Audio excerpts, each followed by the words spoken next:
আরজিকর কাণ্ডে সুবিচার সহ একাধিক দাবি দেওয়া নিয়ে স্বাস্থ্য ভবনের বাইরে সারা রাতব্যাপী অবস্থানে জুনিয়র ডাক্তাররা আন্দোলনকারীদের সমর্থন জানাতে মধ্যরাতে সেখানে পৌঁছালেন নিহত চিকিৎসকের মা বাবা।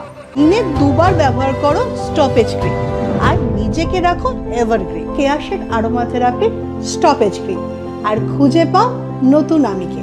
প্রশাসনের উদ্দেশ্যে একের পর এক প্রশ্ন ছুড়ে দেওয়ার পাশাপাশি মুখ্যমন্ত্রীর মন্তব্য নিয়েও ক্ষোভ প্রকাশ করেন তারা।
তোমরা পাশে আছে বলেই আমরা এখনো মনের জোর পাচ্ছি, তোমরা পাশে আছে বলে আজকে একটু বলার সাহস পাচ্ছি।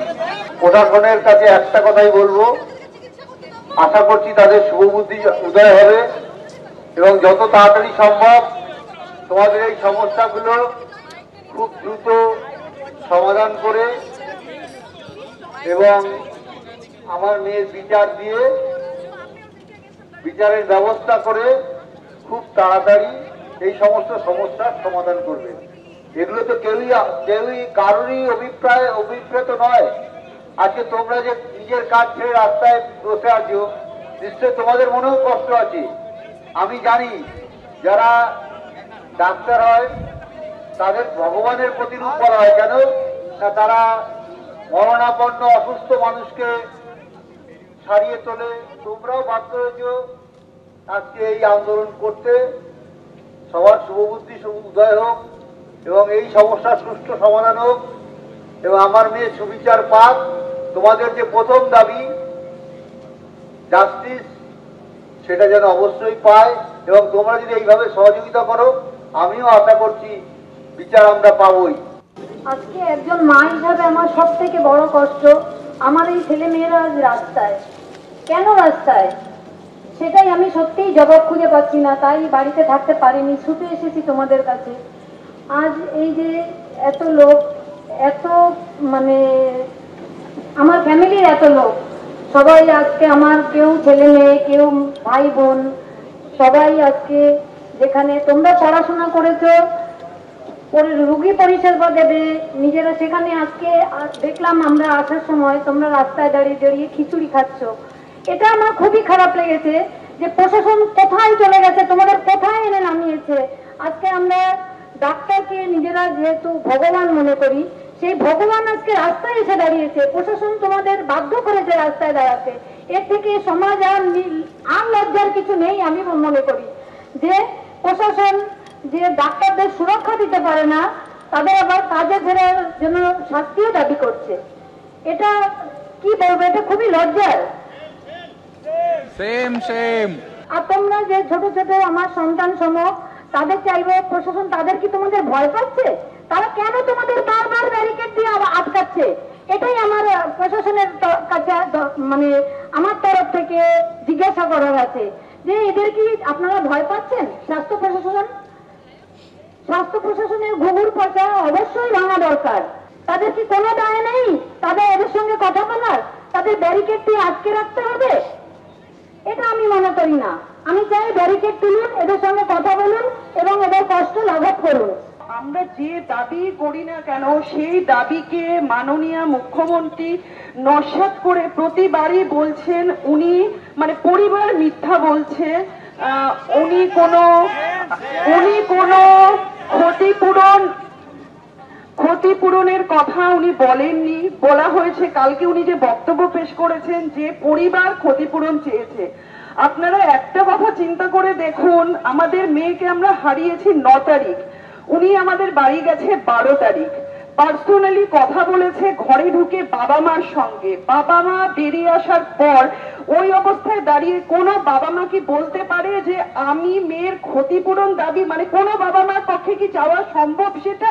সেটা উনি বলছে পরিবার চেয়েছে। তো কালকে যখন বলা হয়েছে উনি মিথ্যা বলছেন, তো উনি মিথ্যাই বলছেন। হ্যাঁ, উনি যেই কথাটা বলেছিলেন সেটা হচ্ছে যেহেতু চাকরিরত অবস্থায় আমাদের মেয়ে চলে গেছে, একটা কম্পেনসেশন আপনারা পাবেন।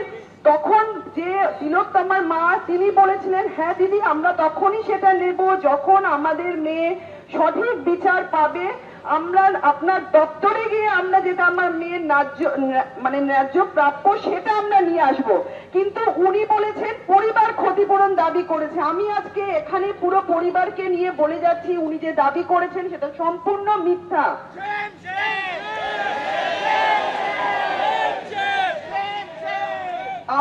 উনি আরো বলেছেন যে কোনো প্রমাণ আছে, তাহলে কি আমাদের উচিত ছিল যখন আমাদের মেয়ের দেহ আমাদের ঘরে পড়েছিল তাহলে আমাদের ভিডিওগ্রাফি করে রাখার দরকার ছিল। উনি ওটাই বলতে চেয়েছেন, প্রমাণ চেয়েছেন যে টাকার অফার করা হয়েছিল কিনা সেটা উনি বলেছেন প্রমাণ দেখাতে। তাহলে কি আমরা সব আমাদের মেয়ের বডি আমাদের যখন ঘরে পড়েছিল আমরা কান্নাকাটি ছেড়ে আমরা এই শোকাতর মানুষগুলো আমরা তাহলে ভিডিও করিনি, সেটা আমাদের অন্যায় হয়েছে? আমরা পাল্টা প্রশ্ন করছি উনি কি প্রমাণ দেখাতে পারবেন যে উনি দিতে চাননি বা উনি যে ক্ষতিপূরণ দিতে চান, মানে পরিবার ক্ষতিপূরণ দাবি করেছে সেই কথাটা কি উনি প্রমাণ করতে পারবে? এইটা আমাদের পুরো পরিবারের তরফ থেকে প্রশ্ন। আর বাকি কি বলবো, আপনারা যেভাবে লড়ছেন আমরা হয়তো সব সময় আসতে পারছি না, মানসিকভাবে আপনাদের মানে পুরো পাশে আমরা দাঁড়িয়ে রয়েছি। এখানে আমার থেকেও যারা তোমরা আছো সবাই আমার থেকে বয়সে ছোট। আমরা যেরকম আমাদের মেয়েকে হারিয়েছি আমরা জানি তোমরা আজকে শহরে রাস্তায় কাটাচ্ছ, তোমাদের মা বাবাও একই চিন্তা নিয়ে বাড়িতে দিন যাপন করছে। তো তোমাদেরকে স্যালুট, তোমরা যে এই আন্দোলনটাকে চালিয়ে নিয়ে যাচ্ছ, তোমাদের কিচ্ছু বলার নেই, তোমাদেরকে শুধু প্রণাম করতে পারি যে তোমরা এই আন্দোলন চালিয়ে যাও, তোমরা আমাদের পাশে থাকো, আমরা আমাদের মেয়ের বিচার ঠিক পাবো।